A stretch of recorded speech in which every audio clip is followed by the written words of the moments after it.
Dear ladies and gentlemen of the Board of Directors, first of all, thank you very much for trusting our law firm. My name is Mohammed Hamid, member of the consultancy team committed to your case. My team has been tasked with finding a solution to the problems surrounding the RSPO scandals, as your subsidiary, US American ABC Bakers, is a member of this organization.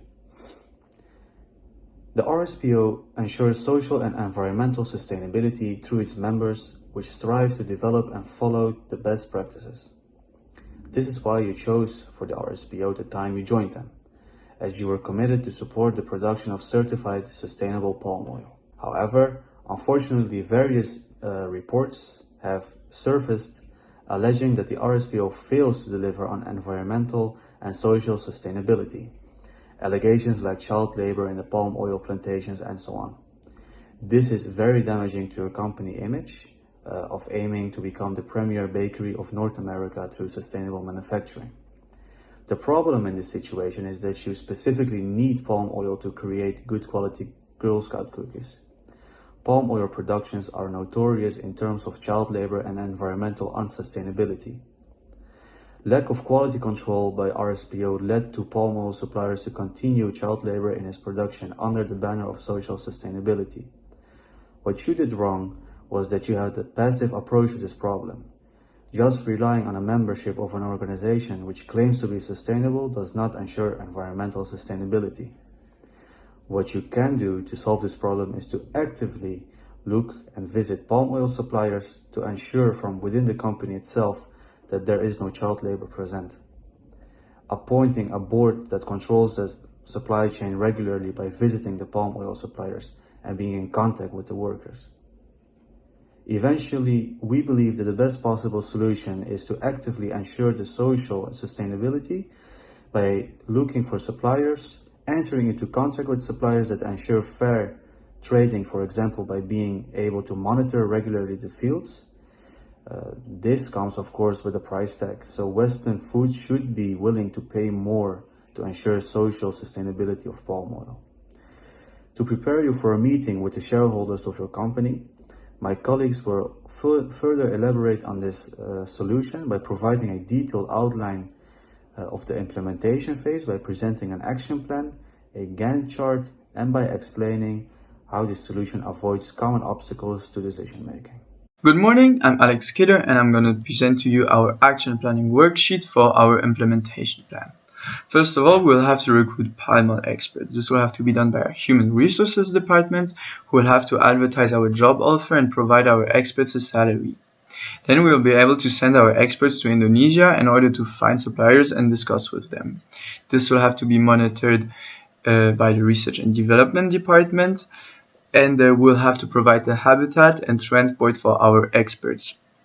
Furthermore, our experts will be able to find one or more suppliers that actually respect the RSPO guidelines and are child labor free, during which time we will still have to provide a habitat for them, which will still be monitored by the research and development department.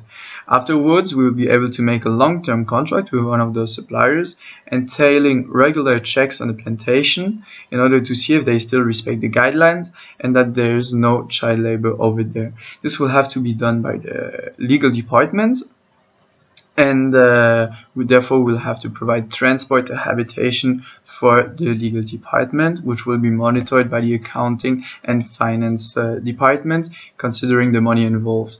Afterwards, we'll be able to launch the Girl Scout cookies production with our self-verified palm oil, which makes an option of making an advertisement campaign, as no company has never advertised their products showing that their palm oil was regularly checked by their own experts.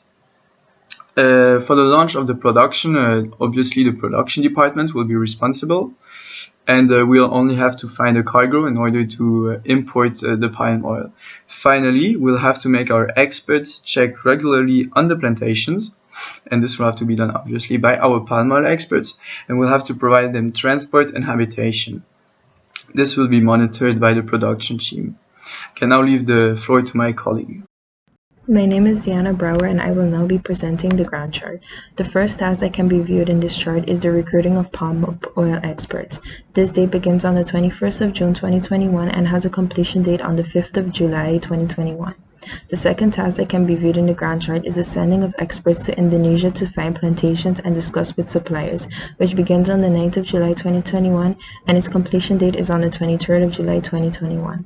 The third task that can be viewed in the ground chart is the finding of one or more suppliers that respect the RSPO guidelines and are child labor free, which begins on the 9th of July 2021 and has a completion date on the 7th of August 2021. The fourth task in the ground chart is making a long-term contract with found suppliers entailing a regular check on the plantations by experts starting on the 7th of August 2021 and with a completion date on the 10th of August 2021.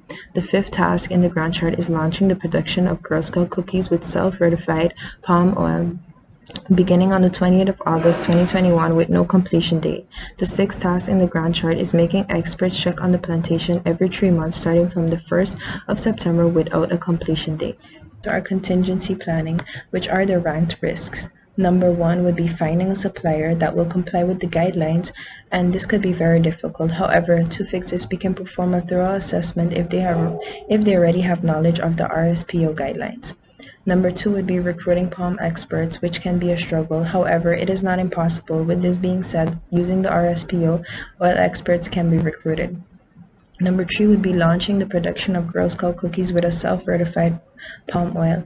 This can be hard to organize. However, if the palm production of the Girl Scout cookies with self-certified palm oil is done within a timely manner, there would be more time to organize this and also ask for the help of different organizations if assistance is needed. Number four would be making sure our experts check on the plantations every 3 months, and this can be difficult to maintain. However, checks on experts can be carried out to make sure that the plantations are being checked on by them. Number five would be sending experts to Indonesia to find plantations and discuss with suppliers, and this can be very expensive. However, instead of sending experts to Indonesia to find plantations, the experts can be sent to other locations where the price would be lower. Hello everyone, my name is Miraj Faizi and I will explain how our solution avoids common obstacles to decision making.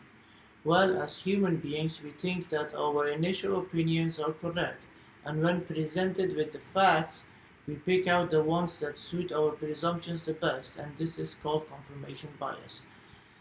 And when it comes to group work and group decision making, one ideas can be totally different than others, and it can be quite challenging. However, we as a group, while finalizing our decision, did not encounter any of such disagreements, because from the very beginning we all agreed to find a new supplier to avoid child labor and guarantee sustainable palm oil. In addition to that, during our brainstorm sessions, everyone came up with the same idea for the purposes of solving the problem, and no one idea was in contradiction with others' idea. Therefore, we did not encounter any bias.